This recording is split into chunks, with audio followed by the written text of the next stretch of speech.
Trincomalee Muthur police பிரிவில் உள்ள பச்சனூர் சந்தையில் இன்று வெள்ளிக்கிழமை காலை காரும் டிப்பரும் நேருக்கு நேர் மோதியதில் காரில் பயணித்த ஒருவர் உயிரிழந்துள்ளதுடன் மற்றும் ஒருவர் படுகாயமடைந்துள்ளார். விபத்தின் போது காரில் பயணித்த தோப்பூர் பிரதேசத்தைச் சேர்ந்த 32 வயதுடைய ஹினாயத்துல்லா ஜெம்சித் என்பவர் உயிரிழந்துள்ளார். காரில் பயணித்தவர்கள் தோப்பூரிலிருந்து மன்னாருக்கு வேலை நிமித்தமாக சென்று கொண்டிருந்த போது எதிர் திசையிலிருந்து வந்த டிப்பர் நேருக்கு நேர் மோதியதில் இந்த விபத்து இடம்பெற்றுள்ளது.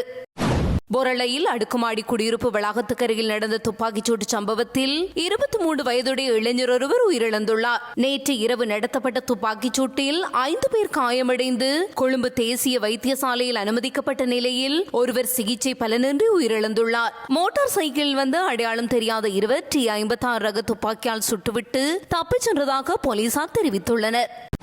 2024 ஆண்டு காப்போத்த உயர்தர பரீட்சையின் மீள் மதிப்பீட்டு பெறுபேறுகள் வெளியிடப்பட்டுள்ளன. பெறுபேறுகளை இலங்கை பரீட்சைகள் திணைக்களத்தின் அதிகாரப்பூர்வ வலைத்தளங்களான www.doenotes.lk அல்லது www.results.exams.gov.lk இல் பரீட்சை எண் அல்லது தேசிய அடையாள அட்டை எண்ணை உள்ளீடு செய்து பெற்றுக் கொள்ள முடியும். வெளியிடப்பட்ட மீள் மதிப்பீட்டு பெறுபேறுகளின் அடிப்படையில் 2025 ஆண்டு காப்போத்த உயர்தர பரீட்சைக்கு விண்ணப்பிக்க விரும்புவோர் ஆகஸ்ட் 7 முதல் 12ஆம் தேதி நள்ளிரவு 12 மணி வரை ஆன்லைனில் விண்ணப்பங்களை சமர்ப்பிக்கலாம் என பரீட்சை ஆணையாளர் நாயகம் AK சிந்திகா குமாரலியனே தெரிவித்துள்ளார்.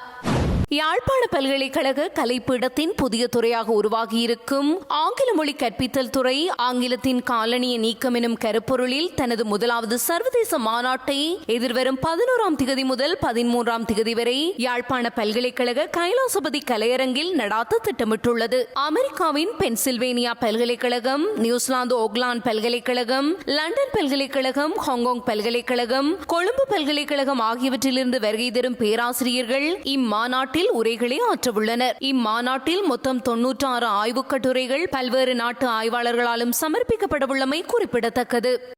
நல்லூர் கந்தசுவாமி ஆலய வருடாந்த திருவிழாவின் 10ஆம் திருவிழாவான மஞ்ச திருவிழா நேற்று சிறப்பாக இடம்பெற்றுள்ளது. மாலை இடம்பெற்ற வசந்த மண்டப பூஜையை தொடர்ந்து அழகிய மஞ்சத்தில் முருகப்பெருமான் எழுந்தருளி அருள் பாலித்துள்ளார். மஞ்சத்தில் எழுந்தருளிய சுவாமியின் காட்சியினை காண பல்லாயிரக்கணக்கான பக்தர்கள் கூடியிருந்தனர்.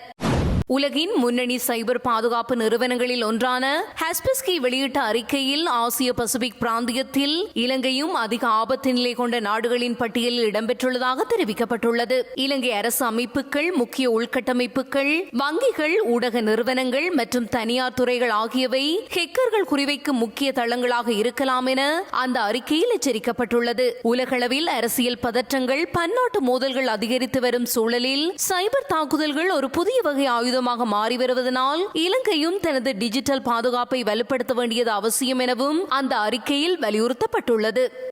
பிரான்சின் எல்லைக்கருகே ஏற்பட்டுள்ள காட்டுத்தீயில் கிட்டத்தட்ட 40,000 ஏக்கர் அளவிலான பகுதிகள் எரிந்து நாசமாகியுள்ளன.